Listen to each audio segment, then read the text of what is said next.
नमो नमः मित्राणि। अद्य वयं वर्णमाला पठामः। अत्र विषयानुक्रमणि दीयते। विषय सूची यहाँ पर दिया गया है। आप लोग इसको एक बार स्वयं से देखें। पुनः संस्कृत वर्णाः, वर्णः वर्णो वर्णाः, बहुवचनान्त शब्दः अस्ति। संस्कृत वर्णों का जब भी उच्चारण किया जाता है, अंत में कार कार कार ऐसा करके समायोजित करके बोला जाता है। जैसे अकार, आकार, इकार, ईकार, उकार, ऊकार, ऋकार, रीकार, लृकार, एकार, ऐकार, ओकार, औकार, अनुस्वारः, विसर्गः। इस प्रकार से उच्चारण करना चाहिए। अग्रे अस्ति व्यंजन वर्णाः। ठीक है, व्यंजन वर्णों का भी उच्चारण इसी प्रकार से किया जाता है। जैसे ककार, खकार, गकार, घकार, ngकार, चकार, छकार, जकार, झकार, यकार, टकार, ठकार, डकार, ढकार, णकार, तकार, थकार, दकार, धकार, नकार, पकार,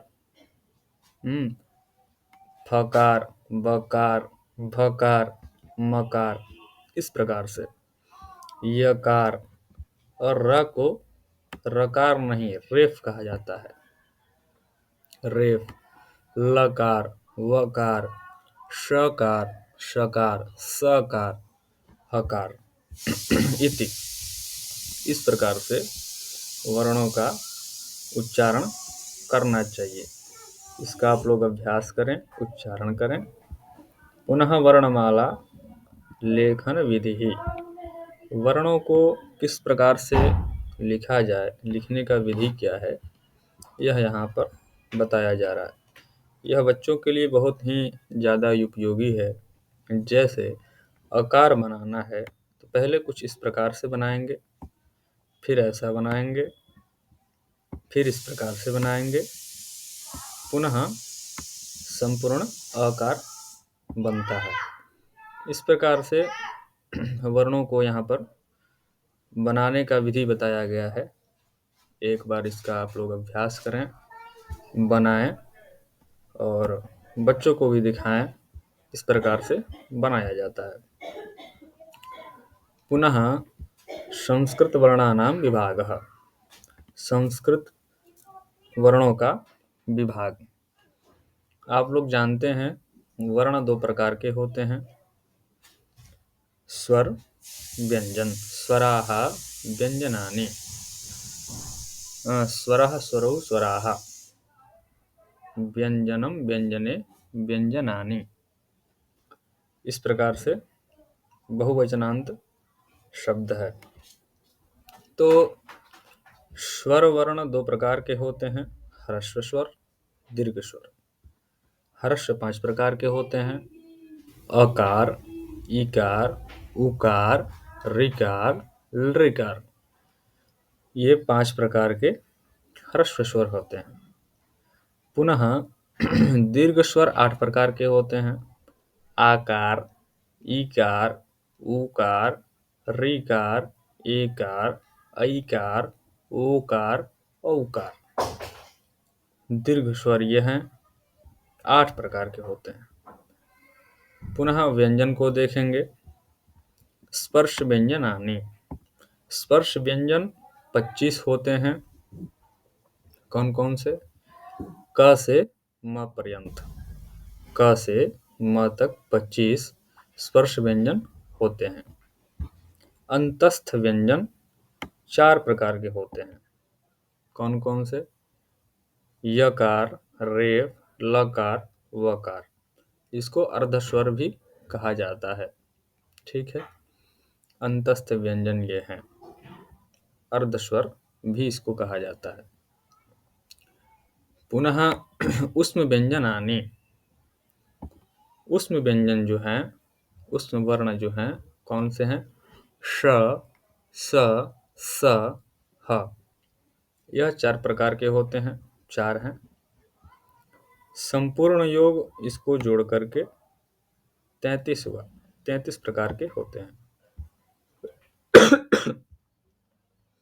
पुनः यहाँ पर आप देखें ध्यान से, ह्रस्व स्वर 5, दीर्घ स्वर 8, स्पर्श व्यंजन 25, अंतस्थ व्यंजन 4, उष्म व्यंजन 4, पूरा का योग 46 हुआ, पूरा जोड़ करके 46 हुआ।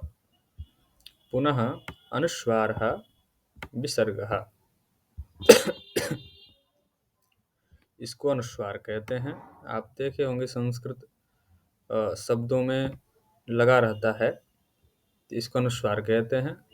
और अंत में ये लगा रहता है, इसको कहते हैं विसर्ग। जैसे आप यहीं पे देख लें, विसर्गः, विसर्गः, यहाँ देखें अंत में लगा हुआ है, अंत में लिखा गया है विसर्गः।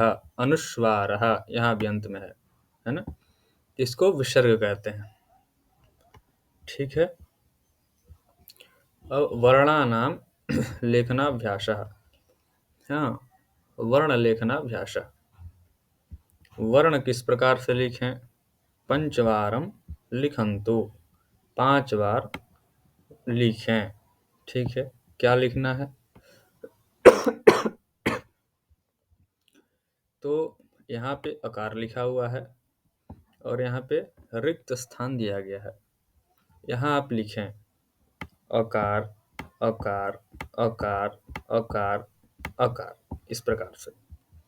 पुनः नीचे अधः आकार इति अस्ति, रिक्तस्थाने पूरयन्तु, आकार, आकार, आकार, आकार। इस प्रकार से आप लोग स्वयं से अभ्यास करें, टिप्पणी पुस्तिका में लिखें और अभ्यास करें, बनाएं। स्वर व्यंजन दोनों, यहाँ पर दोनों दिया गया है, दोनों का अभ्यास करें।